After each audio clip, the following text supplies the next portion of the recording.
gracias, agradeciendo las preguntas. La primera pregunta me indica de que si tenemos datos, o sea, si las comunidades indígenas amazónicas llevan sus propias estadísticas, ¿crees posible que se busque un mecanismo para validar? Esa pregunta tendría que lanzarlo al DNI, porque realmente es eso lo que queremos. O sea, las comunidades, tanto nativas y campesinas, sabemos al interior de nuestros pueblos y comunidades cuántos somos y cuál es nuestra realidad. Lo que pasa es que eso no es visible en los censos nacionales o en las estadísticas nacionales. O sea, es el tema que tendríamos que empezar a trabajarla. O sea, por ejemplo, no solamente desde las organizaciones indígenas, sino también hay ONGs que han trabajado muchísimo, por ejemplo, con datos, cuántas comunidades campesinas y nativas, cuántas asumen cargos. O sea, conocemos y sabemos, pero sin embargo eso siempre cuando nosotros ponemos como referencia nos dicen, pero esos no son oficiales. Pueden ser referentes, pero no son oficiales. Entonces, o sea, tendríamos que trabajar para no hacer duplicidad de esfuerzos también, cómo validamos aquellos procesos que nos han ayudado a visibilizar a los pueblos. Y hay una pregunta sobre, ¿con la autoidentificación se define también un lazo con el territorio? Por supuesto que sí, es nuestra razón de ser como pueblos indígenas. Si no tenemos garantizado el territorio en el que habitamos, no podremos seguir aportando. Como un estudio manifiesta de que en el caso de Perú el 70% de los productos y alimentos que consumimos es producido por la pequeña agricultura, y la pequeña agricultura somos pueblos indígenas, tanto andinos y amazónicos. Si no tenemos garantizado este tema de nuestro territorio, por supuesto que no. Entonces hay esa necesidad de que ese lazo de que los pueblos no podríamos desarraigarnos de nuestra territorialidad. Pero también me preguntan si esto si esto tiene que ver también con la participación en la construcción de un modelo económico. Ahí sí ya viene el gran problema que no quiero abordar, ¿no? ¿Qué tipo de modelo económico estamos aspirando? Los pueblos indígenas, nuestra propuesta es el ahí en causa y el sumaj causa, el estar bien consigo mismo, mientras que en el otro modelo de desarrollo se aspira a mayor ingreso económico, no importa a costa de qué. Mientras para los pueblos indígenas el buen vivir es la aspiración más amplia que tenemos como pueblos. Entonces, pero estamos dispuestos a un tema de un diálogo que podríamos seguir conversando. Finalmente me preguntan, ¿qué deben de considerar los profesionales al momento de atender a los pueblos indígenas? Dependiendo qué servicio sea. Solamente puntualizo en dos ejemplos específicos. Si voy a un centro de salud, si va mi abuela o se va mi madre, lo primero es el tema del idioma. O sea, es un tema de que clave que debe de considerar los servidores del Estado en las comunidades.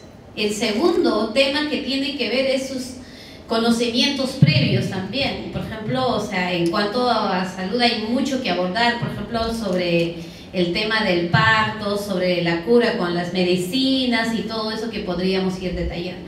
Y un ejemplo que con eso finalizo, por ejemplo, ¿por qué queremos ser visible en los censos y estadísticas? Mucho de los dirigentes y dirigentes que hoy en día también reclamamos ser parte del Estado peruano, no tenemos las mismas condiciones. Por ejemplo, se busca un trabajador para el Ministerio de Cultura o para el Viceministerio de Interculturalidad. Dice, currículo, terminado la universidad, el posgrado y maestría. ¿Qué indígena hemos tenido esa posibilidad del acceso a la educación? Ni siquiera hemos concluido algunas la secundaria. Y pedir ese requisito dentro de la estructura del Estado es una de las razones también que tendríamos que ir, cómo desde los conocimientos y saberes que hemos tenido y seguimos manteniendo los pueblos indígenas, podríamos ser también parte de esta construcción de la ciudadanía como país. Finalmente llega desde las experiencias.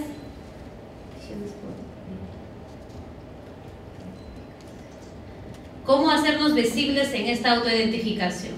Es una tarea bien complicada y es un reto.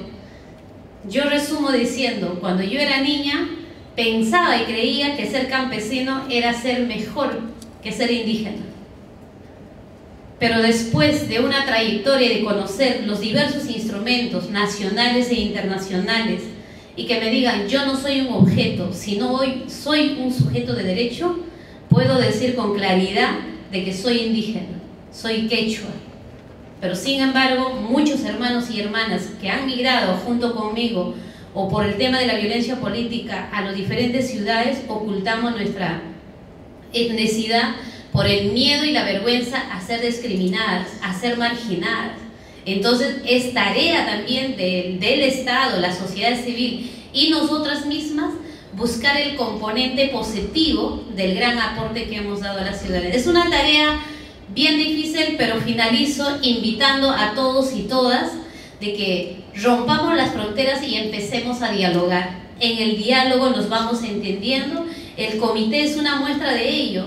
En un inicio, divorciados, la academia, pueblos indígenas o pueblos indígenas afroperuanos, pero estamos aprendiendo también a articularnos, a coordinar y decir, me alegra mucho, por ejemplo, el hermano afroperuano la que dice, la campaña que tú haces, componente afro, igual también el componente indígena, y la academia cómo nos ayuda a construir una pregunta o cuál de las investigaciones que he hecho puede ayudar a afirmar nuestra identidad. Es la construcción que nos va a permitir solo a través de un diálogo, pero un diálogo intercultural, no pensando que lo que yo sé lo es todo, sino también tengo que estar abierto a aprender de otros conocimientos, de otros saberes y de otros caminares para alcanzar una sociedad mucho más justa y equitativa, sobre todo para las futuras generaciones. Gracias.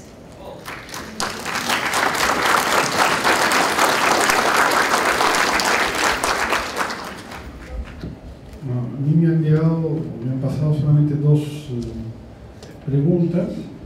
Una, Perú es pluricultural, multiculinario, biodiversificado, pluriétnico, plurilingüe. No abarcará una población fantasma. En la mesa no hemos visto japoneses, chinos, judíos. Estarán en la estampita. Es decir, sí, bueno, el Perú es un país, hay también franceses, hay ingleses, hay padres franceses y peruanos también. Entonces, pero efectivamente la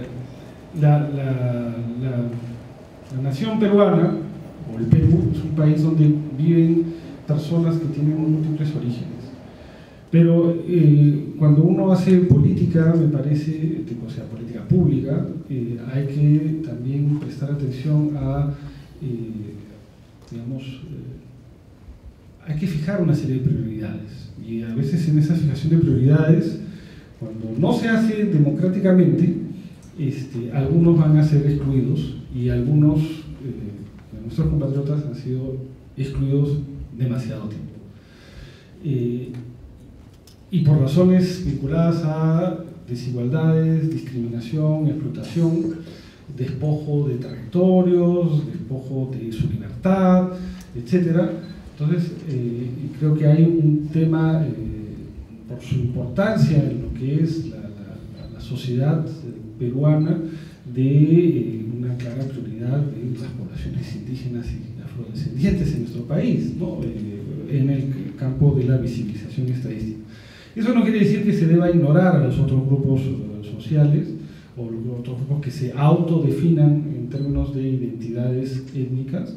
Es un tema de, digamos, democráticamente, como dice Gladys, en este tipo de espacios, decir, bueno, ¿cómo metemos a más gente en la mesa, ¿no? Para que sea una visibilización más, yo no diría la palabra real, ¿ya? O sea, porque eso implica que hay gente que es algo, pero todavía no se da cuenta lo que es, por ejemplo, ¿no? A veces uno dice, realmente tú eres y deberías identificarse como tal cosa.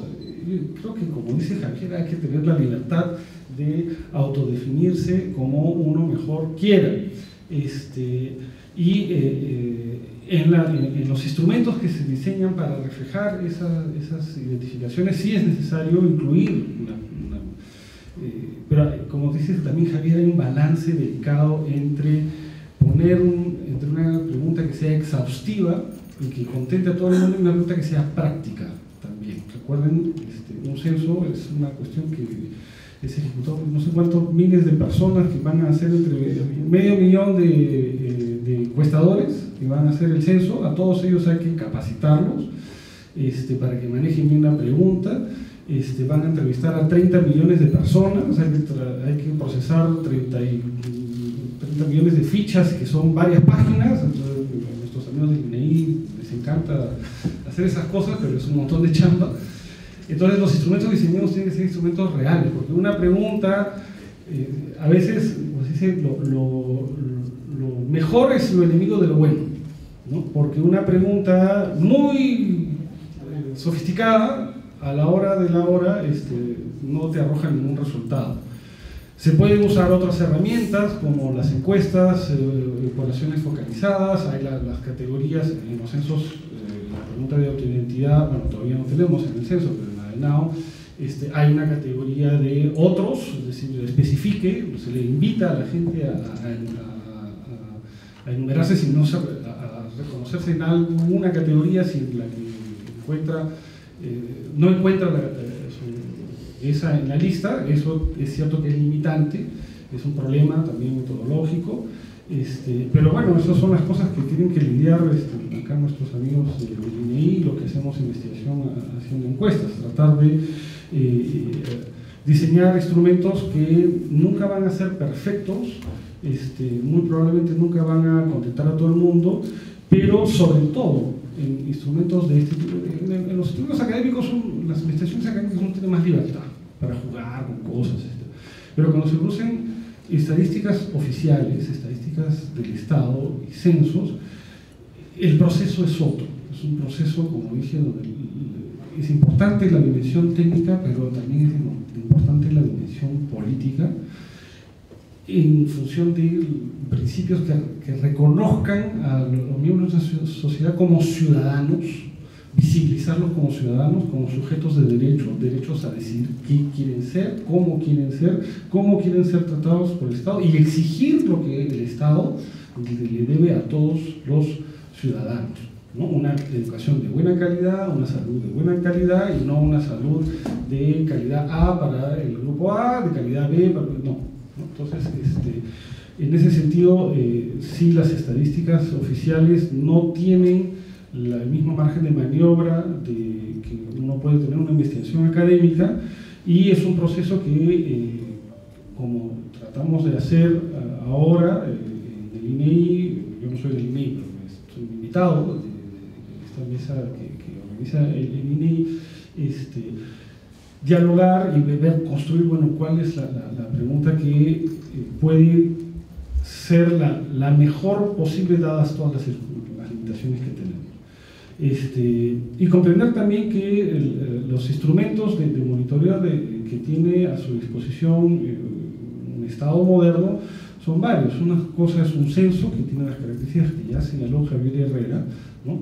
Uno de los principales elementos del censo es, por ejemplo, tener un buen marco muestral para hacer buenas encuestas sociales en poblaciones específicas, ¿no? Y si podemos tener un buen marco muestral de diversos grupos definidos en términos étnicos, eso va a ayudar mucho a hacer otras investigaciones, incluso a que este marco muestral esté disponible para la academia, para las organizaciones sociales, para que en alianzas distintas se produzcan investigaciones específicas que no partan solamente desde una agenda del Estado, sino también de una agenda o de la academia o de las propias organizaciones. Y creo que yo lo voy a dejar. Gracias. Bueno.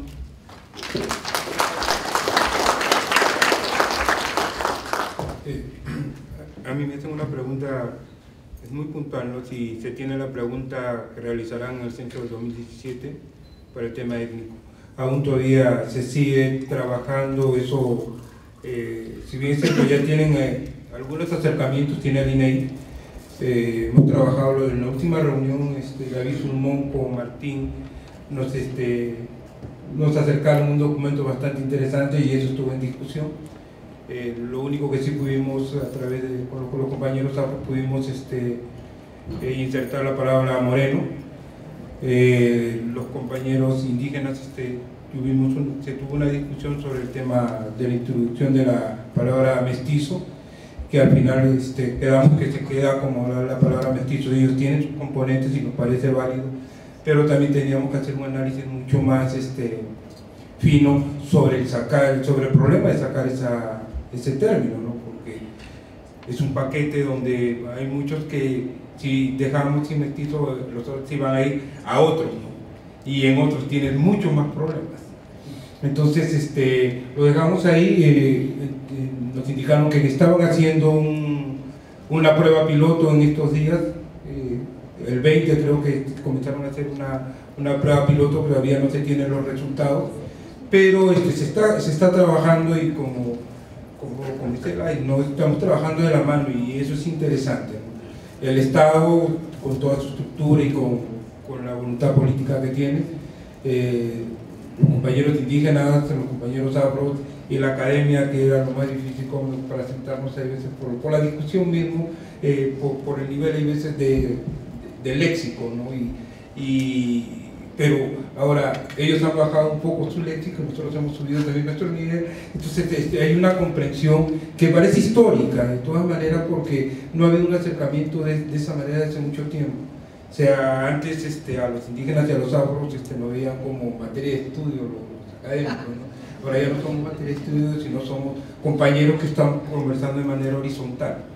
Y eso es interesante, y ese respeto que se ha ganado por la movilización social de los compañeros afro, los compañeros indígenas, y también por la comprensión de los compañeros de la academia. O sea, cuando uno comienza a mirar, por ejemplo, las últimas investigaciones sobre el tema afroperuano de 1854 para atrás, nada más, todo es sobre esclavización, etc. Hace poco el Ministerio de Cultura ha sacado algo que está mucho más preciso sobre la situación de la población afro, el Ministerio de Cultura con grado. Hay algunos trabajos muy puntuales que se está haciendo, pero por ejemplo no hay un solo trabajo de 1910-1930 donde comienza a trabajarse el sindicalismo en el Perú. ¿Y cuál ha sido la participación de los afrodescendientes en la participación en la creación de los sindicatos, por ejemplo? Sabemos que hay una compañera, por ejemplo, de Elisa Mudio, que fue la primera presidenta de la CGTP, una compañera, pero sin embargo eso no está escrito. Y cómo participó después de 1930, cuando comienza a fluir todo el tema indigenismo, cómo se veían los afrodescendientes, cómo lo veían los compañeros, los intelectuales, cómo veían a los afros. Entonces hay una serie de cuestiones que todavía se tienen que comenzar a construir. Y bueno, eso queda por parte también de nosotros como organizaciones, pero también a veces cuando nosotros hemos hecho algún tipo de investigación desde adentro, bueno, no se certificaba si no estaba hecho por la academia, porque hay un censo, que hay una encuesta de hogares que se hizo GRADE. Nosotros ya lo habíamos hecho en 1998, 99, y sin embargo nuestro documento no vale. Y a la hora que los compañeros de GRADE cruzamos y salen los mismos indicadores, los mismos resultados, pero sin embargo nosotros lo habíamos hecho y por lo tanto no éramos académicos. Entonces hay cosas que se comienzan a mirar, pero sin embargo se está construyendo una nueva visión, una nueva forma de ser mucho más horizontal y mucha más apertura. Gracias.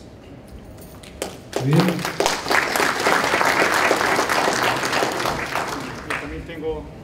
También tengo dos preguntas que tienen que ver con la medición de las variables en el censo y también en la encuesta de NAO a propósito de la medición de la etnicidad y cómo esto se puede mejorar. Bueno, yo creo que nada, creo que hay que decir de que por suerte tenemos ya una cierta experiencia acumulada gracias a la iniciativa del INEI de haber incluido a yo diría a veces arriesgadamente, es decir, hubo una apuesta intelectual que en mi modo de ver ha sido bastante exitosa, de incluir en las encuestas estas preguntas bajo distintos ángulos, lo cual nos ha permitido, en particular a David, que nos ha presentado los resultados, de ver cómo va variando esa población con distintas combinaciones de conceptos y de dimensiones en particular. Y eso nos ha dado una pista muy importante para la definición de lo que va a ser las preguntas que van a quedar en el censo. Lo que yo quería también decir era de que el censo no va a resolver todo el tema, y eso creo que es importante reconocerlo desde ahora para no generar ambiciones desmesuradas acerca de cuáles son las preguntas a las cuales va a poder responder. Creo que es importante eso. Creo que, como también se decía, mejor hacer algo bien delimitadamente que hacer algo mal con mucha ambición. Y creo que eso es un punto importante. También reconocer qué es lo que no vamos a poder hacer y qué es lo que no se puede todavía hacer.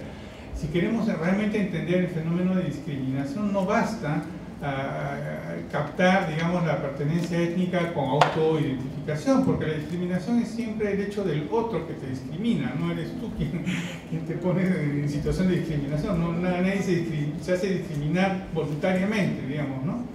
Y este punto es importante porque a pesar de que yo no pueda reconocerme de ningún grupo minoritario discriminado o mayoritario discriminado, me pueden discriminar, porque es la mirada del otro lo que cuenta sobre mí, sobre la manera en que me van a permitir o no van a permitir acceso, ¿no? Esto ha ocurrido históricamente en muchas poblaciones, no solamente en el Perú, sino en Europa igualmente. Los judíos que se pensaban ya integrados después de varias generaciones, de pronto perdieron la nacionalidad, perdieron los derechos y terminaron en campos de concentración. Es decir, la discriminación como fenómeno no depende únicamente de la autoidentificación y del grupo al cual uno pertenece, que éste sea discriminado o no, también depende de la mirada de los otros, y esta mirada es compleja porque depende de la interacción que tengan en la sociedad. Entonces creo que hacia donde apuntan las distintas intervenciones es hacia ese reconocimiento, ¿no? De un lado de que va a tener que circunscribirse las preguntas a algo realizable y que permita por lo menos conocer de manera más precisa cosas que todavía estamos apuntando de manera aproximativa, y por el otro la definición de una agenda pendiente. Esta agenda pendiente creo que continúa después del censo y sobre todo va a estar potenciada con el censo de 2017, potenciada, como decía, en dos dimensiones muy importantes. La dimensión en la que vamos a poder tener una idea más precisa de la magnitud de los diferentes grupos étnicos, dónde están, porque muchos de ellos son territorializados, es decir, tenemos población en minorías étnicas o en grupos étnicos en partes específicas del territorio que no captan encuestas de tipo de muestreo por el mismo diseño, o que tendrían que ser diseñadas en todo caso tomando en cuenta esa nueva repartición de los grupos en el territorio. Yo creo que eso va a ser una ayuda muy importante, que aunada a las preguntas que se van a poder definir mejor, van a permitir en el futuro conocer mejor las interacciones que hay entre los distintos grupos en el Perú y construir justamente lo que se necesita, una nación.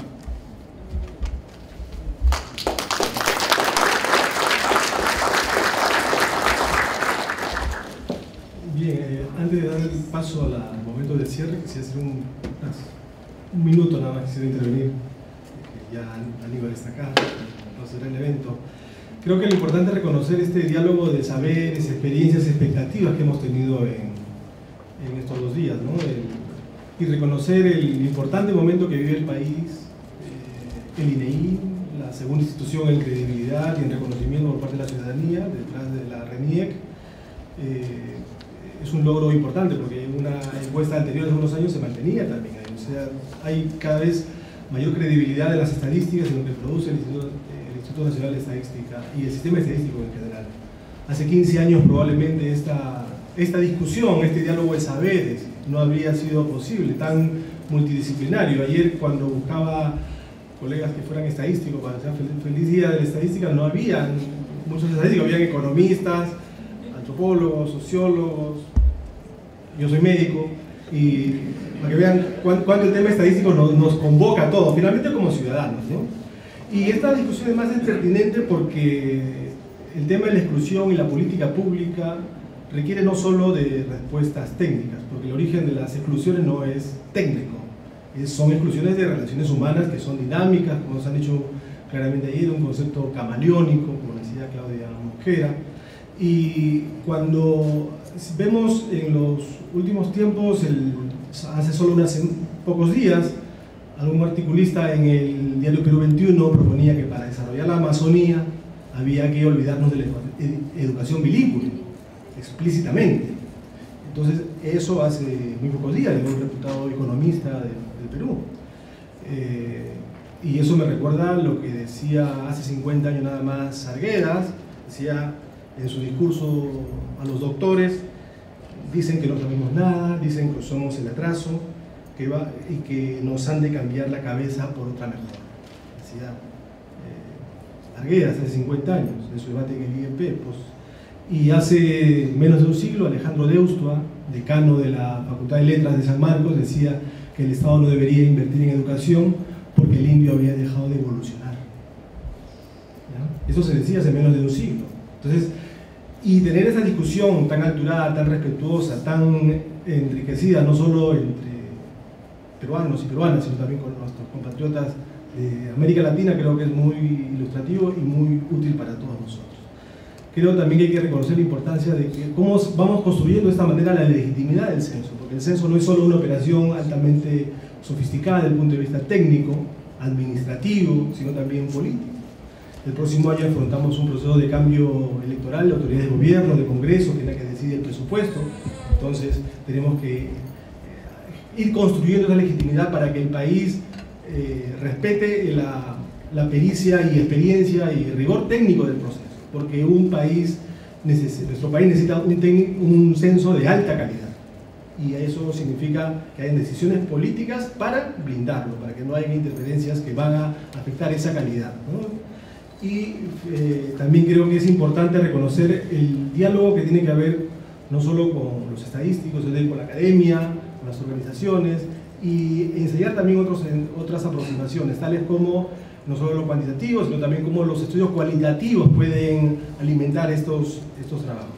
Y una frase final: se ha dicho el día de ayer, lo que no se mide no existe, y hoy día creo que se ha dicho también, lo que no se difunde tampoco. Así que la idea es difundir, hacer que el país conozca más de esta iniciativa, y bueno, muchas gracias a todos por su atención y pasamos a la ceremonia.